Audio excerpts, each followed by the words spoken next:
Steve. Thank you very much. Yeah. Well, very happy to see you. I'm so happy and even happier as the opportunity of having a presence in some of the things that we're doing. Thank you. I must say that yesterday I went around seeing some of the projects that we have executed, the ones that are in the nation, like the Kwame Nkrumah Circle, which is now popularly known as Dubai. So we have now Dubai in Ghana. And then I went to the hospital, and that was a very big surprise. Yeah. You see, the norm generally in Africa is that when a president comes first, he uses the very first, probably first 4 years to consolidate and all that, Right. before now begins to see whether the bills will be passed for the projects to be set. Right. But within this period, you were able to execute this hospital was very gigantic. How did you do it, sir? What happens is we hit the ground running because I had been vice president before, and so we had started conceptualizing all these projects while I was vice president. And so as soon as I became president, we began, implementation of most of them. And so people wonder how in 4 years we could have achieved so much. I think that's the secret. I was briefed yesterday when I was going around and the edifice. Yes. So I would like to say some other thing again. I don't know, you intend to keep this momentum, Yes. because at times we believe that the person comes, impresses, probably the very first 4 years, Yes. and the second thing that the person relaxes and enjoys government. Do you tend to keep this Of momentum? course, of course. It's in physics, when you apply a force to an object, Yes. it takes a greater effort to get it moving. You're right. Once it starts moving, then the momentum builds up. The next time is going to see even more. Infrastructure is the foundation for economic prosperity. That's right, sir. And so we've worked very strongly on the infrastructure. In the next term, we're looking at how we can improve the livelihoods of our people, provide our young people with more skills so that they're able to find employment, improve the credit situation for the private sector so that businesses can boom and create more jobs. So that's what our focus is going to be in the next term.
one other issue, I must, what I observed since I came to Ghana, we don't have power outages this month like we have in other countries, including my own country. What is the secret? We've come from a period when we had a challenge with power. And so we had to resort to what we call load management. And so various sections had to go off at certain times because we're under-generating. And so what we did was we fast-tracked what we call emergency generation. And within 18 months, I did a fast-track mobilization of 850 megawatts of power. And so that has given us a balance between demand and supply. Indeed, we are currently over supplying. Supply has exceeded demand. And so that is something that we should look at. And so we have enough power. Power is stable now. And what happens is we're entering the era of energy security even because we've identified, we're actually working on bringing some quite big gas fields into operation. What we've done in Ghana is all the gas that we have found offshore, we are not flaring. We came up with a no-flare policy. And so since we started producing, we have refused to flare gas because we want to use the gas to produce power. And so we've laid the underground pipes and everything. And from next year, we're going to have another 150 million standard cubic feet of gas to produce more power. And so we will be producing more power than we need. And so we have to take advantage of what they call the West African Power Pool. That's right. Where you can export any excess power.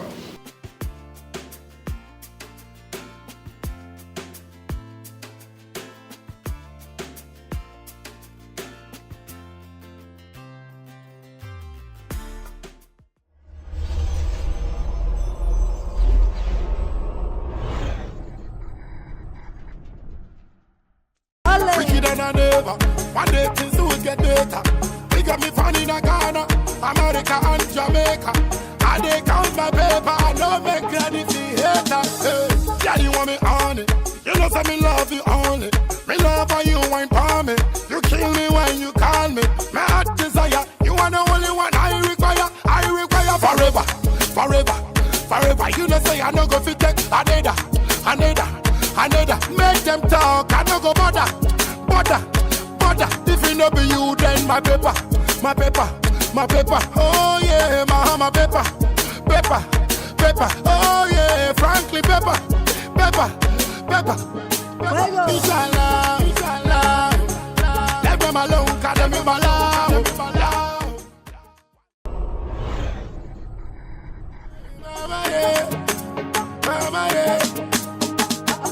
Wicked and I never. One day things will get better. We got me found in Ghana, America and Jamaica. I they count my paper, I know you kill me when you call me. My heart desire, you are the only one I require. I require forever. You know say I no go fit take another. Make them talk, I no go bother.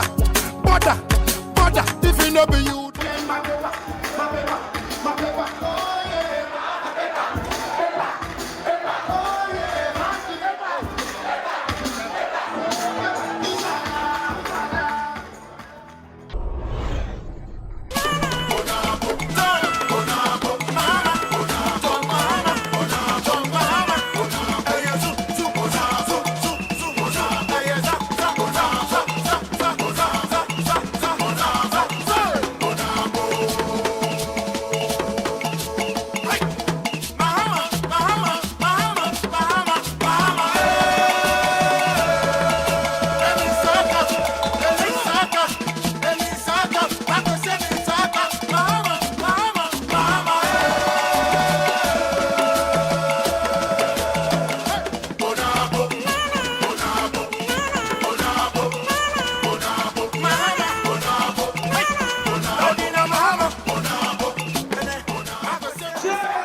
development.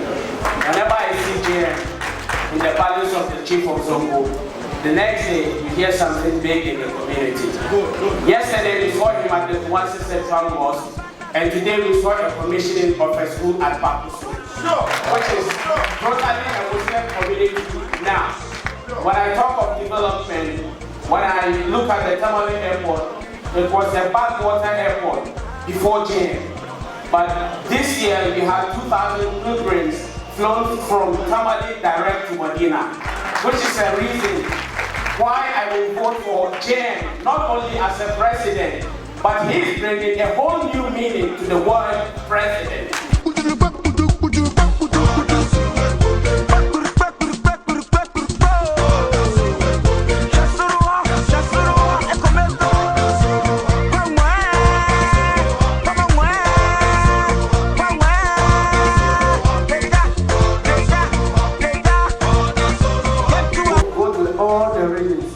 Hospital, clinics, roads, and so on and so forth. There is no president I've witnessed that doing what JM has done. So I think the best president Ghana has ever had, apart from Dr. Kwame Nkrumah, is JM. Because some are arguing that JM has done more than what Nkrumah has done. And I'm in support of that.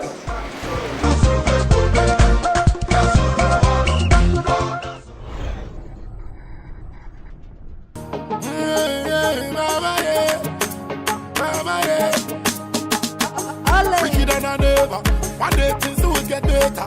They got me found in Ghana, America and Jamaica. I they count my paper, I don't make credit to haters. Hey, yeah, you want me on it. You know say me love you only. Me love how you wine for me. You kill me when you call me. My heart desire, you are the only one I require forever, forever, forever. You know say I no go fit take another. Make them talk, I no go bother. If it no be you, then my paper. Oh yeah, my paper. Oh yeah, frankly paper.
Finished whatever he hopes for Ghanaians, and so what else can we do?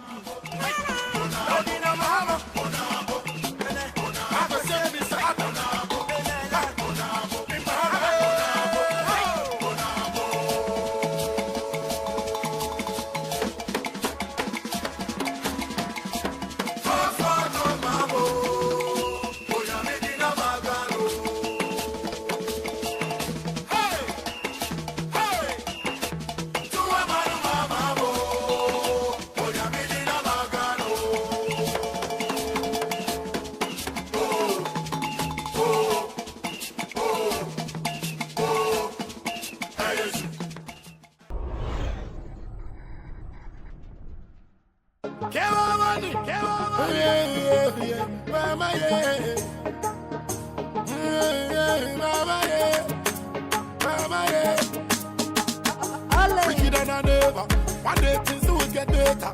They got me found in Ghana, America and Jamaica. I they count my paper, I don't make credit to haters. Hey, yeah, you want me on it. You know say me love you only. Me love how you wine for me. You kill me when you call me. My heart desire, you are the only one I require forever. You know say I no go fit take another. another. Make them talk, I no go bother. If it no be you, then my paper.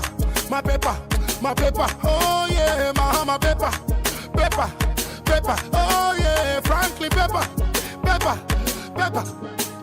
Inshallah.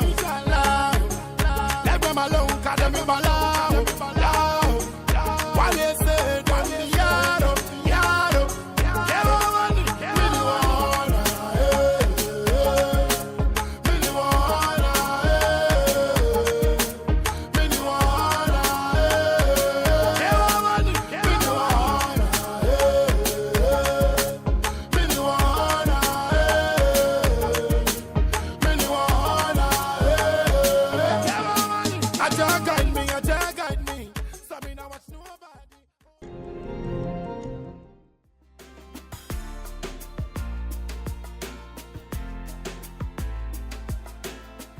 Sir, let me now come back. The community, the populace are always, if you say this is a project, some of us may understand it. They will say, oh, how will this one bring food on my table? How does it bring money to my pocket? Yeah, good roads bring food on the table and bring money to your pocket. Just for the people to know. Yes. Because when you say, good, how do you, I think they have this kind of, if you say, bring food to my table, people think it is just actually the president bringing food. And put it on your table. And put it on your table. You know. Yeah. Yes, you have said road is one of those. Good roads bring food on your table because in Ghana, 95% of our goods are moved by the road sector. And so if the farmers produce and you cannot evacuate the food to the market centers, that's right. It's going to lead to inflation in the price of goods, and food will be unaffordable for the ordinary person. And so if we repair the roads, and the trucks can go in and bring the food, and the food is abundant, then it makes it cheaper, and that puts food on your table. It does. You know. It does. Let's take this particular Kwame Nkrumah interchange.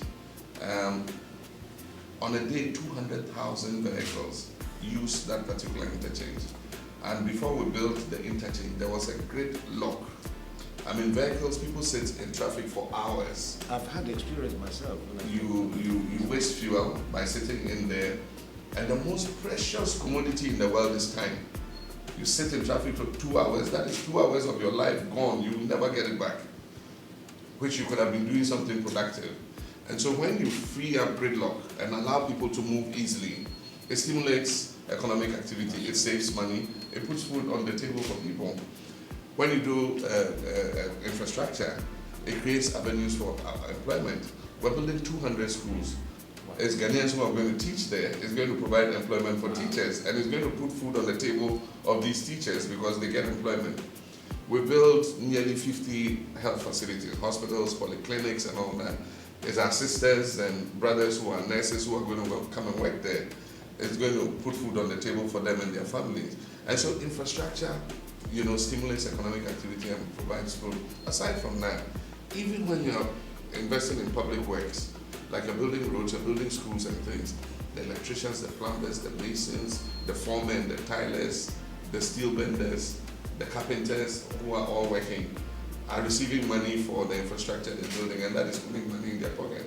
If you take the example of America, both the Republicans and the Democrats, if you look at the economic program, they both advocated a massive investment in social and economic infrastructure. Hillary Clinton said she was going to spend $240 billion on economic and social infrastructure. Why would she do that? One, to stimulate the economy, and then two, to provide employment. So ultimately, these things put food on the table and put cash in the pockets of our people. When I was moving around the hospital yesterday, I was so impressed that he showed me one section, it showed me another section. I thought it was a 7-star hotel anyway. When I entered it. So when I saw the facility, I saw the quality of the beds and all that, I said they should keep 5 beds for me and my family. And the man was saying, keep bed for you in the hospital. That's better than my home. So thank you very much. That is a new regional hospital for the Greater Accra region. In every region, we have a first-class regional hospital so that people can they can do referrals from the district hospitals where they can manage cases in the district. Then they refer it to the regional hospitals. So I want the public to understand this. It's not that the president will bring food and keep it on your table. He has just enumerated some. No, those ones are in the Bible when manna is. Yeah, manna falls from heaven. Manna doesn't fall anywhere. No, we have to provide the I don't manna.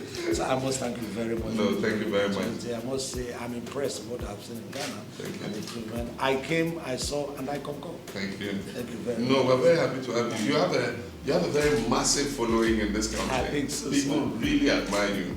And so keep up the good work you're doing. Thank you. All of us are your fans. Thank you. I watched your film Sophia in London and I couldn't stop laughing. I will soon do something in Ghana.